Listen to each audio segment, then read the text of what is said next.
Subtle skills, big results. Welcome to the Ninja Selling Podcast. Welcome, everybody, to today's Ninja Selling Podcast, where we have a twofer. It's a BOGO, because we have Peter Parnegg and Larry Kendall. Gentlemen. Whoop, whoop, whoop. Hey, here we are. Hey, we are here. All right, we're going to talk about this time of year when the flowers start to bloom, where the chicks are on the ground. It is spring. Like chickens on the ground. Chickens Okay. are on the ground, little chicks. Yeah. Okay. It is spring, and it feels like spring in Colorado today. We're sitting in Larry's house, and he lives on a lake. That lake is beautiful. It's glassy. It's not frozen any longer. And spring brings about a lot of things in our business, and one of them it brings is the results of the first quarter are about to be tallied. And as those come to light, I think oftentimes this moment of opportunity could be overshadowed by what didn't happen behind us. I want to talk today about getting motivated, staying motivated, and what we need to be doing right now to ride the wave that naturally occurs into the spring season, second and third quarters, especially in cyclical real estate markets. You guys want to do that? Well, I'll say on the cyclical, having been in this business a half a century, is that, and some markets are different, but generally what I've observed is 20% of the business closes in the first quarter, 30% in the second quarter, 30% in the third quarter, and 20% in the fourth quarter. So we're entering prime time. The second and third quarter, you need to be there. Yep. The challenge, I think, for a lot of people, if you are accurate, is that we can often grade ourselves off. I go back to mastery. The idea of condemning yourself for a bad first quarter doesn't help anybody. And it's not impossible that with the market slowly accelerating after its, pandemic years, you might not be feeling great about your business and the state of your business right now. And I think a couple of things I think we want to make sure we touch on is there's no reason to grade yourself off. Correct. Don't protect. And let's talk about a couple of three things that you might do right now if you are not on fire. You want to be more on fire. You've lost your mojo a little bit. And what do we do? And I want to start, because we talked about this a little bit. I think there's a really a piece of low-hanging fruit right in front of us, and that's to take care of your body a little bit. If you're especially in a colder climate, maybe you haven't been outdoors as much. Maybe you haven't been paying attention to your own circadian rhythms. When we were talking about this, Larry said, tell us what your word of the year is and why that, and what you said about that. Well, the very first of the year, people said, "What's your word of the year?" And I said, "My word is routine." And they kind of look at me funny, and they said, "Well, tell me more about that." Yeah.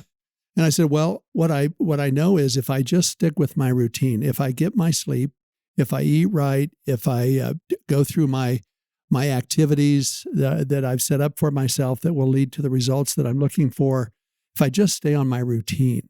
And by the way, I think one thing that helps me stay on that routine is I measure. So I have a log, and I keep track of, this may sound silly, but I keep track of my exercise.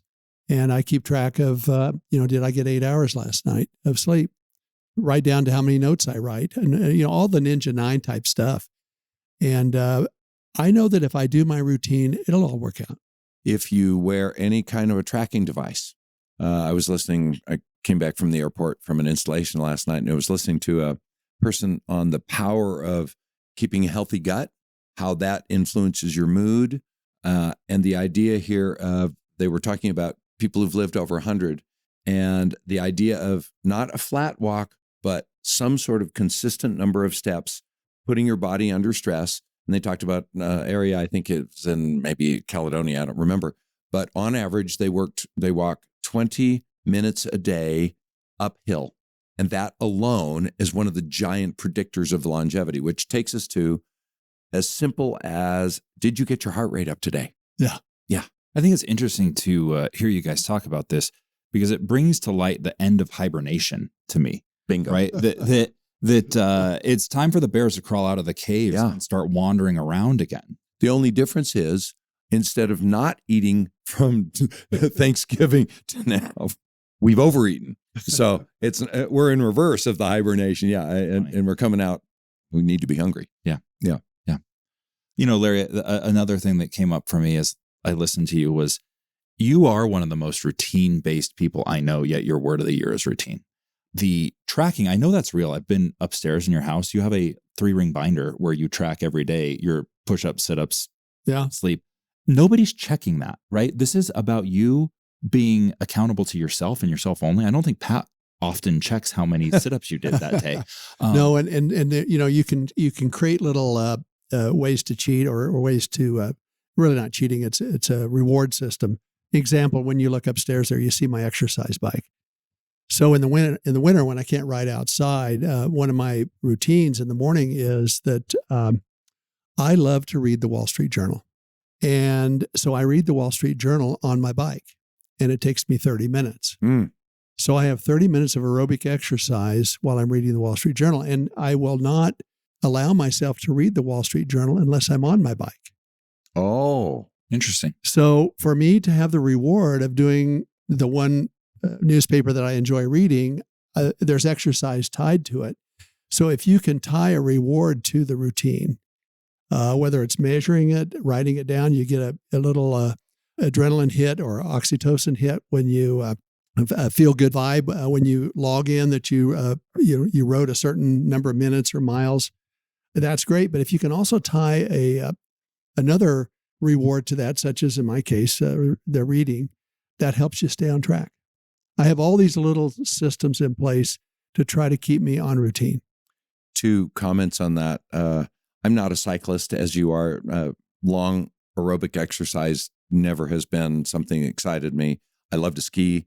I'll do strong exercise, but not like running. And so I finally, during the pandemic, I bought a used Peloton. And the idea of joining a community online, it is the craziest thing because you start your ride and you're like number 37. And it's like, darned if I'm going to end up 37. And there is this reward of I increased my ranking. And I think that's important. But I was thinking about from a real estate point of view and from a ninja point of view, we always say that flow fixes everything. And I remember hearing, I think it was Clara one day explained it because I think that might actually be her phrase. It's her phrase. And I go back to my real estate career when I was actively selling. I always lived in a perpetual state of guilt. And the perpetual state of guilt that I lived in was all the people that were sort of lurking back here that I haven't reached out to. And I'd get to Friday and I'd go, oh, I didn't call Bob and I didn't call. And it lingered there. And so I don't know if this is what she interpreted it as, but flow fixes yourself as well as fixing your business. And so right now, if we're trying to gain some mojo, we have to somehow feel good about ourselves. So a way to do that in the real estate world, and this is your reward dopamine, nothing seems to give a better dopamine hit than when you call somebody you've been afraid of, somebody you're nervous about calling, somebody you're afraid that they're going to be angry with you, because those are all the things, as I've always said, realtors' default state is paranoia. Are they going to be mad at me? They're going to be mad that I haven't called. Newsflash, they haven't been thinking about you. But nevertheless, so if we're talking about coming out of hibernation, starting the spring, pick 1 or 2 people a day that you've been afraid of calling and just try and forward them. And universally, everybody goes, oh my gosh, I feel like $1 million. And so that's another little tiny reward action cycle to make as part of your routine. Just call 2 people a day that you're afraid of. Holy moly. You don't have to be afraid of them either. No. So just let's go down that road. Maybe those are my words because of maybe my default state is paranoia, but I'll tell you a story. I think this is a perfect example. On Facebook, probably 60 to 90 days ago, a person who was a great friend to me at a moment in time posted that he had left his role as a mortgage lender with one company and had opened his own branch with another. Okay. Something that deserves congratulations. And I thought, I'm a ninja. I'm not going to post anything here. I'll call him. And I hadn't. And then I didn't do it. And I kept not doing it.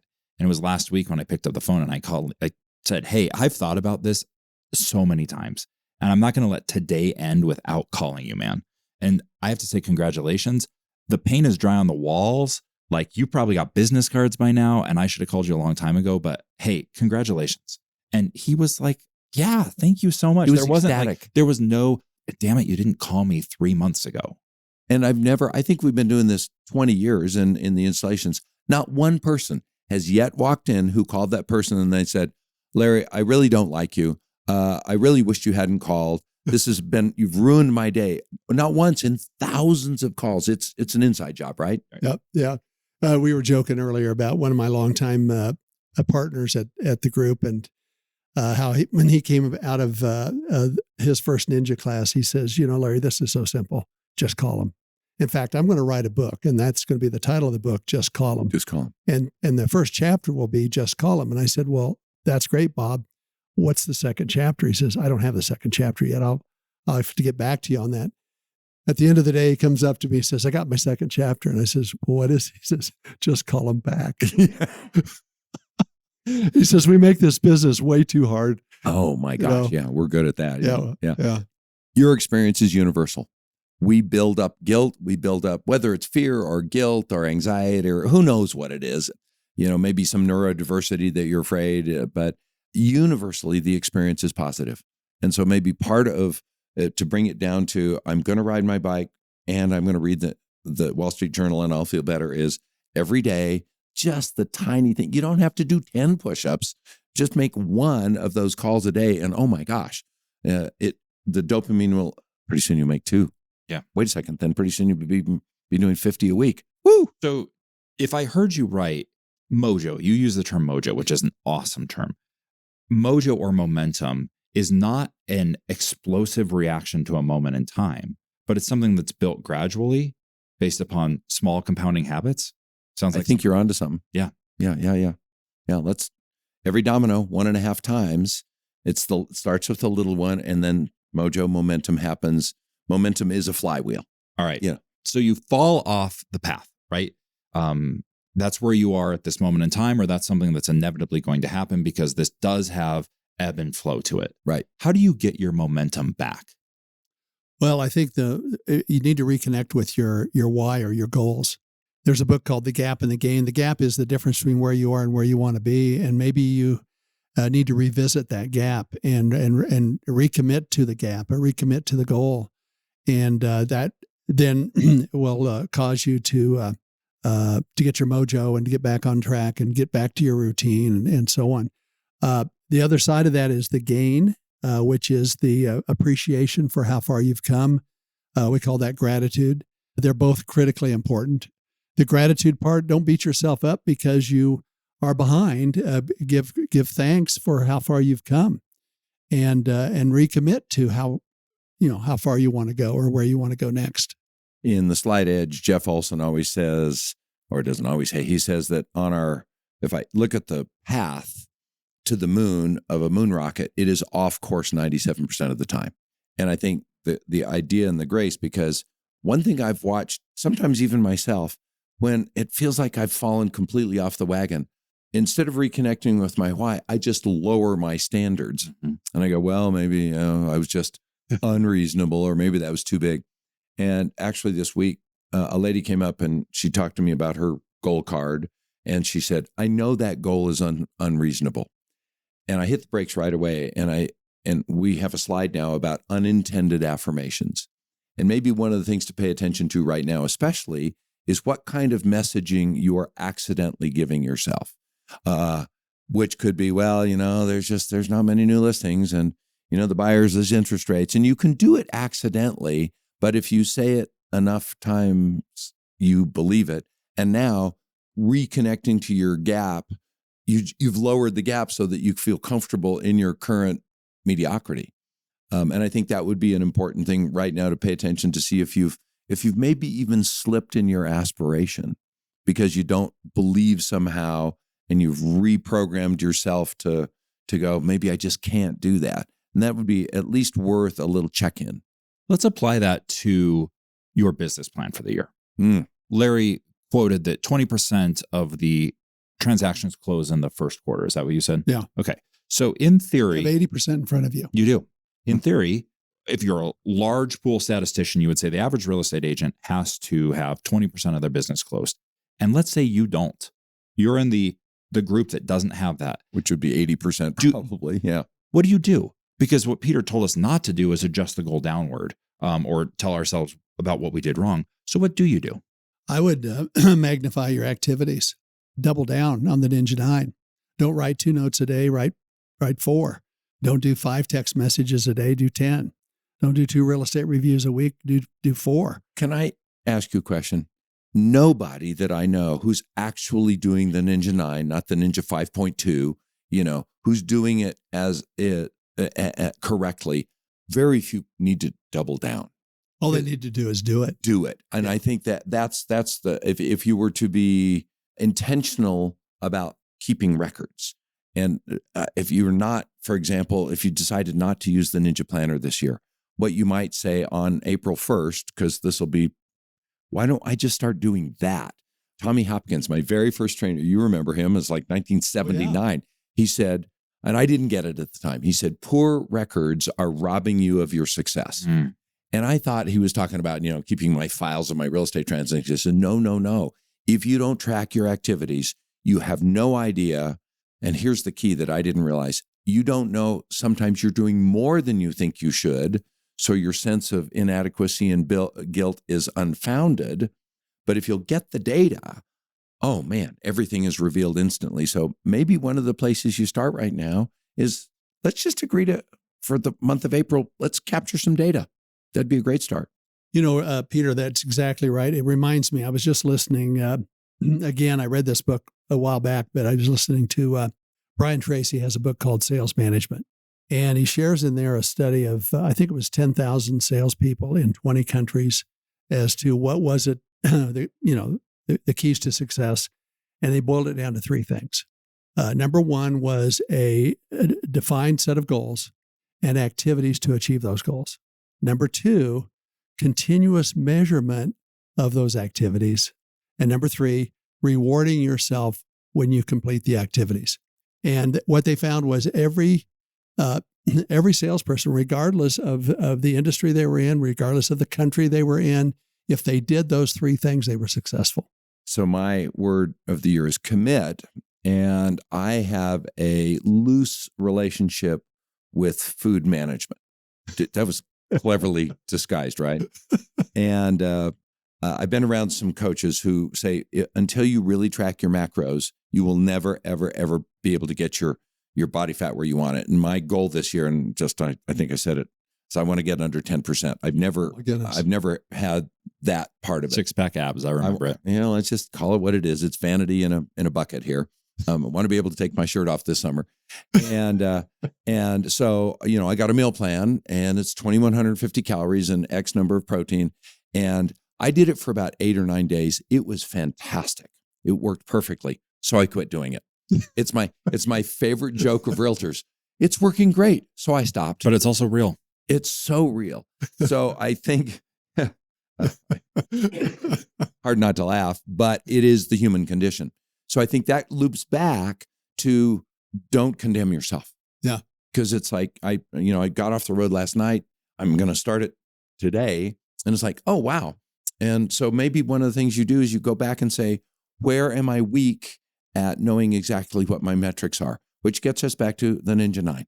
Yep. If you just did 50 interviews a week, you take the little check boxes on the left of the planner, you wrote your 2 notes a day every day, you opened your hot list and your warm list, you time blocked, you said your gratitudes, made your customer service calls, called the people that had given you business, did a couple of real estate reviews.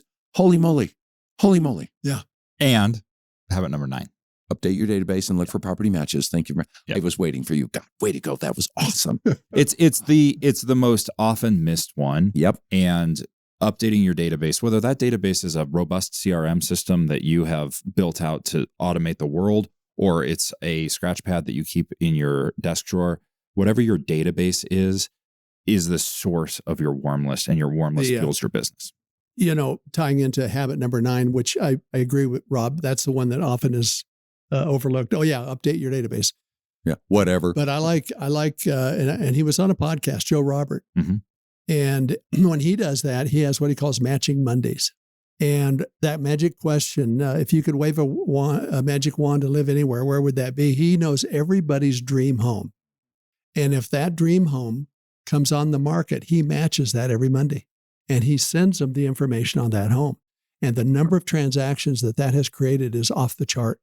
And so I love that enhancement to Ninja habit number 9 is matching Mondays, or maybe you do it on Friday, whenever it is that you do. But you should know your people's hopes and dreams. You should know that dream home for them.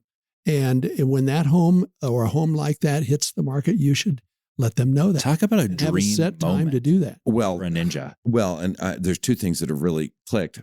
This brings us back to fun facts, which I think is one of the hidden absolute genius gems that we underutilize built into it. But for some reason, and this is so obvious and you can laugh, but we didn't say finish your database, update your database. I think the idea that, okay, I got that done is where all of us, it's the central nervous system. It's right there. And so maybe part of what you do on April 1st is you say, I think I'm just going to keep it on my desk printed out so you can't miss it. Mm-hmm. Maybe just do a little behavioral shift. Like, so it's just sitting there looking at you going, well, just maybe these are little, behavioral clicks that we're looking for to regain or start momentum back for the spring. Awesome. Yeah. All three of us just looked at each other. If you had been in the studio right now, that was pretty darn good. I don't know. As I listen to this, if I captured, because I got to listen to both of you, I'd have 3 or 4 things that I could implement immediately. I would go right back and I would say, let's keep track of my sleep. Let's pay attention to, am I starting the morning eating a donut and a cup of orange juice, which will just kill you? Or am I putting protein in? The metaphorical protein of feed your mind like you would your body. Thank you, Jim Rohn, for the great quotes. Am I reading, great quote, am I reading mastery? Am I starting the day with my morning routine? Did I wake up this morning? I think I'll bet you most of us, if we went back and go, I'll bet you that would be a good place to get started. I hear you say that, Peter, and I think of the amount of time involved in everything you just said is probably between 15 and 30 minutes. So the answer to finding and keeping your mojo or finding and keeping your momentum might be 15 to 30 minutes at the beginning of your day. Yep. Eat protein. It's my newest thing.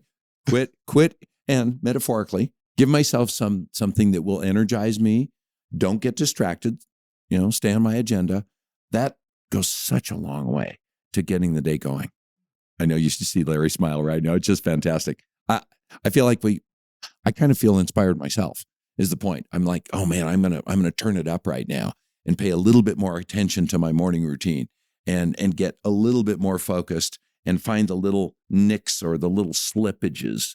And I'll bet you productivity and joy, because that's really where it is. Joy will increase. Yeah, I think we said earlier that 80% of the market is still in front of us on average. But what we also know is that you don't have to be average. And we were just talking about a ninja that was in our Ninja 90 program last year, and as a result, did 54% of their business in the last quarter. Wow. That could be you. And what did they do? Well, the Ninja 90 is committed to helping you do the Ninja 9, basically. And all they did was do the activities. That's what we're talking about here.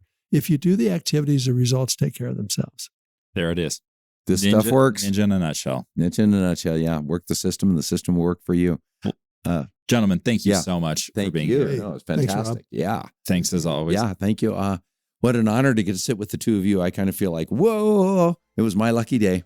I think that's where we leave it, Peter. You singing us out.